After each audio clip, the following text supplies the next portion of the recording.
दोस्तों एक वीडियो जो सोशल मीडिया, ट्विटर, फेसबुक हर अकाउंट पर बहुत तेजी से वायरल हो रही है, शहबाज शरीफ के जलसे में नाचते गाते तालियां बजाते हुए। ये वो दिन था जिस दिन पाकिस्तान के अंदर 50 से ज्यादा लोग ट्रेन हादसे का शिकार हो गए। दूसरी तरफ अगर हम बात करें उड़ीसा ट्रेन हादसे की जो कि इंडिया में हुआ, उसमें हमने देखा कि प्राइम मिनिस्टर नरेंद्र मोदी उस जगह पर आए, इंस्पेक्शन किया, हॉस्पिटल गए, गरीबों के साथ खड़े रहे, उनको माली मदद दी, पैसा दिया ताकि मेरी इंडियन आवाम जो है इस सदमे को बर्दाश्त कर सके। प्राइम मिनिस्टर उनके साथ खड़े थे, लेकिन हमारे प्राइम मिनिस्टर को कोई एहसास नहीं कि इंडिया दुनिया की तमाम इकोनॉमीज को पीछे छोड़ता चला जा रहा है। ये हम नहीं कह रहे, ये दुनिया के बड़े बड़े इदारे कह रहे हैं। प्राइम मिनिस्टर मोदी और प्राइम मिनिस्टर शहबाज शरीफ, ये ज़मीन आसमान है। मोदी आसमान है और शहबाज शरीफ ज़मीन है। 30 साल पहले इंडियन कश्मीरी कहते थे, मतलब मुसलमान कहते थे कश्मीरी, कि हम पाकिस्तान के साथ जाना चाहते हैं, मगर अब उन्होंने हमारे भूखे नंगे हालात देख लिए। वो नहीं कहते, वो कहते अगर हम वो आज़ादी भी नहीं मांगते। पहले वहाँ जो नारे लगते थे ना, हम आज़ादी, देख लें यासीन मलिक पकड़ा गया है, अब कोई कश्मीर से कोई आवाज नहीं आती कि हमारी 10 रुपए का नोट फकीर नहीं लेता और 75 रुपए का नोट बैंक नहीं लेता। ठीक है, मदद मांगी है, बिल्कुल मांगी है कि यार हमें पाकिस्तान से निकालो, हमने इंडिया का हिस्सा बनना है। और यार लानत ऐसी हुकूमत पे, यकीन करें। मैं इन सब लोगों को बुलाता जितने भी पाकिस्तान के सियासतदान हैं, क्या वो आपके सब आपकी मीटिंग करनी है, इन लोगों को समुद्र में डबो के आप साइड पे हो जाता। लेकिन जो एक रेस है वो खास तौर पर अभी जो लगी हुई है वो है कि इंडिया जापान की जगह कब लेगा। ठीक है, बात तो ये है, गो कि अभी जर्मनी है बीच में, लेकिन जो हालात चल रहे हैं उसमें जापान की को टारगेट है। जापान 3rd लार्जेस्ट इकोनॉमी, आप जानते हैं, पहले नंबर पर अमेरिका, दूसरे नंबर पर चाइना और तीसरे नंबर पर जापान। 2000 तक पाकिस्तान इस बात को ये स्प्रेड करने में कामयाब रहा, इवन गल्फ कंट्रीज को भी, कि कश्मीर में जुल्म हो रहा है और इंडिया उसको ऑक्यूपाई करके रखा हुआ है उसने, और वहाँ पे बेसिक राइट्स नहीं है। और हमें गल्फ कंट्री सपोर्ट भी करते थे, दुनिया भी हमारी बात कुछ हद तक मानती थी। मगर 9/11 के बाद और स्पेशली जब से मोदी आया, उसने पाकिस्तान को डिप्लोमेटिकली आइसोलेट कर दिया। आज यूएई देखें, पाकिस्तान की बात नहीं मानते। सऊदी अरब को देख लें, वो अपना बिजनेस इंटरेस्ट फर्स्ट पे रखते हैं। लेकिन ये शहबाज शरीफ जो है ना, इसका तो मतलब कि आधा दिमाग ही मेरे ख्याल से खत्म हो गया हुआ है। इसको पता ही नहीं चल रहा कि हमने करना क्या। ये हुक्मरान नहीं है, ये अजाब है, ये अजाब है जो हम पे नाज़िल हुआ ना। अल्लाह ताला, मैं तो कहती हूँ या अल्लाह, तुर्की में जो ज़िल्ज़ला आया ना, वो वहाँ ना आता, वो इन हुक्मरानों पे आता।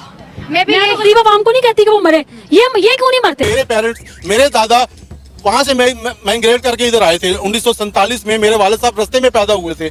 आज मेरा दिल रोता है कि मैं क्यों मेरा दादा इधर आ गया था, क्यों मेरे बाप को ले आया था। भाई आज हम इंडिया के साथ तरक्की कर रहे होते हैं। 29 ओपोजिशन पार्टीज ने कहा है कि हमें हुकूमत नहीं चाहिए, हमें पीएम मोदी चाहिए। क्या बात। बच्चा वहाँ पे पीएम मोदी का फैन है, बच्चा के अमेरिका फैन है यार। भी आपको पिछले दिनों शायद पता हो, उनको वो अवार्ड से नवाजा गया। जय हिंद दोस्तों आइए देखते हैं पाकिस्तान की कुछ लेटेस्ट वीडियो को। दोस्तों, आर्थिक रूप से विकसित दुनिया के बड़े देशों की अर्थव्यवस्थाओं पर रूस यूक्रेन युद्ध, महंगाई में इजाफे के कारण संकट के बादल छाए हुए हैं। इन देशों पर मंदी आने का खतरा मंडरा रहा है, पर भारत को दुनिया का चमकता सितारा बताया जा रहा है। IMF के मुताबिक 2025-26 में भारतीय अर्थव्यवस्था जर्मनी के बराबर दुनिया की चौथी बड़ी अर्थव्यवस्था होगी।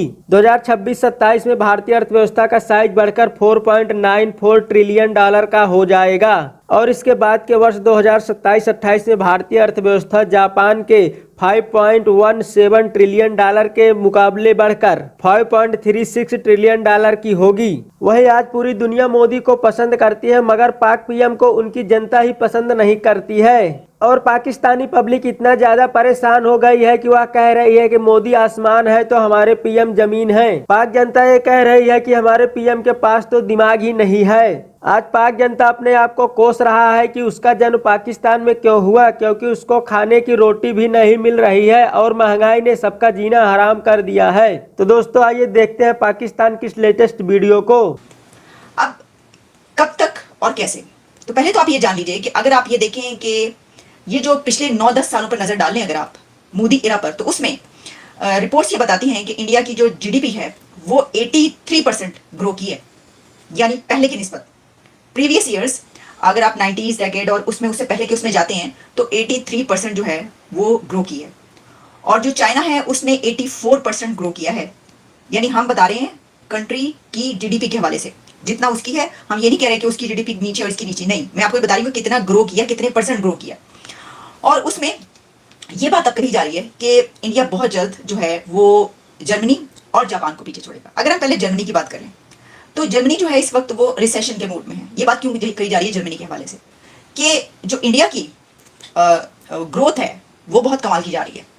अगर आप पिछले 1-2 सालों में 2022 का भी आप उठाकर देखिए तो उसमें 7% से ज्यादा है, और अभी भी 7% से ज्यादा जिसकी GDP ग्रो करी होगी। जबकि जो जर्मनी के फैक्ट्स एंड फिगर्स बताए हैं IMF समेत दूसरे जो फाइनेंशियल इंस्टीट्यूशंस हैं उन्होंने बताया है कि उसकी जो GDP ग्रोथ है वो बहुत कम हो रही है और होगी, और बिल्कुल कोई भी मुकाबला नहीं। कहीं पर मैंने देखा 1 पॉइंट समथिंग, 0 पॉइंट समथिंग का भी कुछ आया। इस तरीके से ये फैक्ट्स एंड फिगर्स आ रहे हैं, क्योंकि वहां पे खास तौर पर कोविड के बाद से भी बड़ी प्रॉब्लम रही और इस वक्त भी उसको इसी तरीके से देखा जा रहा है।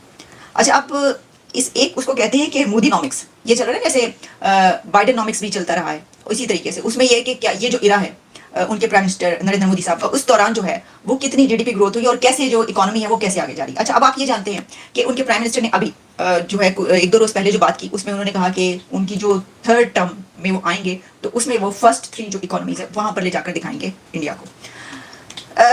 जैसा कि मैंने आपको बताया कि जर्मनी की तो हमने बात कर ली कि क्यों उसके मुतालिक ये कहा जा रहा है, और ये जो मैं आपको बता रही हूँ बार बार मैं इसलिए ये कह रही हूँ कि ये जो ग्रोथ है ये आ रही है IMF के खास तौर पर, जो उसने कुछ चीज़ें कही हैं, और इसमें 1.2% तो मैं अभी भी देख रही हूँ जो रॉयटर्स ने कहा है ना जर्मनी के हवाले से उसकी ग्रोथ की GDP डिक्लाइन जो है वो पहले 0.3%, फिर 1.2% पे, फिर 2024 में अगर हम बात कर ले तो 1.3% जो है 2023 में रहा है, और 2024 में कहा जा रहा है 1.2%।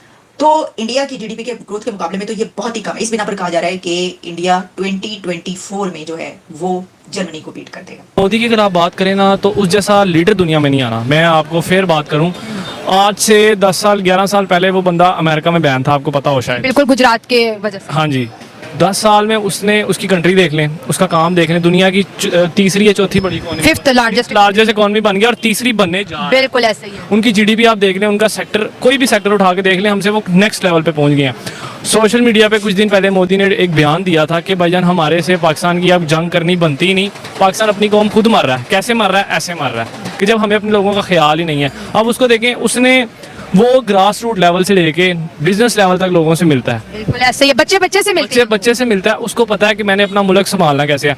अब आपको पता है उसकी हुकूमत खत्म होने वाली है। मैं आपको एक और बात बताऊं, उनकी 29 ओपोजिशन पार्टीज ने कहा है कि हमें हुकूमत नहीं चाहिए, हमें PM मोदी चाहिए। क्या बात है, क्या बात अब आप बताएं, यहाँ पर 16 पार्टीज मिलके एक बंदे को गिरा रही हैं कि हुकूमत पूरी करनी है, हमने हुकूमत में आना है। वहाँ पे 29 ओपोजिशन पार्टीज कह रही हैं कि हमें हुकूमत नहीं चाहिए, हमें PM मोदी चाहिए। क्यों चाहिए? वहाँ पे वो काम कर रहा है, वहाँ पे उसको ख्याल है लोगों का, उसको पता है कि यार मैंने किस तरह हुकूमत को लेकर चलना है, किस तरह अपने लोगों को लेकर चलना है। इस टाइम बच्चा वहाँ पे PM मोदी का फैन है, बच्चा के अमेरिका फैन है यार। भी आपको पिछले दिनों शायद पता हो, उनको वो अवार्ड से नवाजा गया जहाँ पर वो गए थे।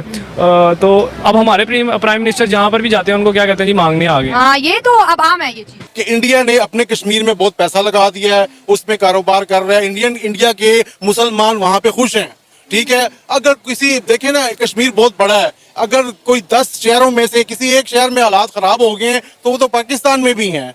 तो जाहिर सी बात है, अब हम इधर रहते हैं, हम जैसे भी, अब यहाँ के जो सिख हैं, यहाँ के जो हिंदू हैं, ईसाई हैं, वो पाकिस्तान की बात करेंगे, वो कभी नहीं कहेंगे इंडिया अच्छा है, वो कहेंगे हमें हमारा पाकिस्तान अच्छा है। तो इसी तरह जो वहाँ पे मुसलमान है कश्मीर में, वो यही कहेंगे कि वाकई वहाँ पे अच्छा भी है। हमारे कश्मीर में हमने कश्मीर को क्या दिया है? हम कश्मीर करते हैं कि जी हम कश्मीर लेंगे, हम उनसे छीन लेंगे, हम ये करेंगे। 70 सालों से हम यही कह रहे हैं। ओ भाई, अपने कश्मीर को हमने क्या दिया है? ना हमने गैस दी है, ना वहां पे हमने कुछ सड़कें बना के दी हैं, ना वहां पे पूरी बिजली दी है। कश्मीरी कोई फैक्ट्री एक नहीं लगाई है, ठीक है। इंडिया ने वहां पे काम किए हैं। अभी देखें, वहां से एक वीडियो वायरल हो रही है, बच्चे कह रहे हैं जी हम मुसलमान इंडियन कश्मीरी हैं, ठीक है। उन्होंने कहा है कि we are proudly Indian Muslim from Kashmir. बिल्कुल। यहाँ से बताती हूँ कि इंडिया की कामयाबी का मैं आपको बताती हूँ कि हमारी 10 रुपए का नोट फकीर नहीं लेता और 75 रुपए का नोट बैंक नहीं लेता, ठीक है। और इंडिया की करेंसी 18 मुल्कों में वैलिड है। 19 हो गई अब। अच्छा, अब 19 हो गई है, मुझे 18 का पता था, बड़ी अच्छी बात है जी, ठीक है। दूसरी बात ये कि उन्होंने जंगी जहाज बना के वहाँ पे, कौन सा मुल्क है, वहाँ पे उनके एग्जीबिशन में गए हैं, ठीक है। और जो पाकिस्तान है, $2 अरब मोटरवे और इस्लामाबाद एयरपोर्ट, फैसलाबाद एयरपोर्ट और लाहौर एयरपोर्ट को प्लस करके $2 अरब लेके ना, लोग $2 लाख अरब लेके गिरवी रखा दिया। वो बगड़े डाल रहा है। जो हमारा शहबाज शरीफ है और जो हमारे यहाँ के वजीर आजम जो मिनिस्टर हैं, वो इतने डॉलर लेके भंगड़े डाल रहे हैं। यहाँ से आप इंडिया का और पाकिस्तान की कामयाबी का फर्क देखें। बिल्कुल, उनके जो प्राइम मिनिस्टर है वो अपने मुल्क को आगे बढ़ाने की बात करते हैं, और हमारे वाले कभी सोचा ही नहीं। हमारे वाले क्यों सोचेंगे? उन्होंने तो सोचना है अपना घर भरने का, अपने फॉरेन करेंसी भरने का।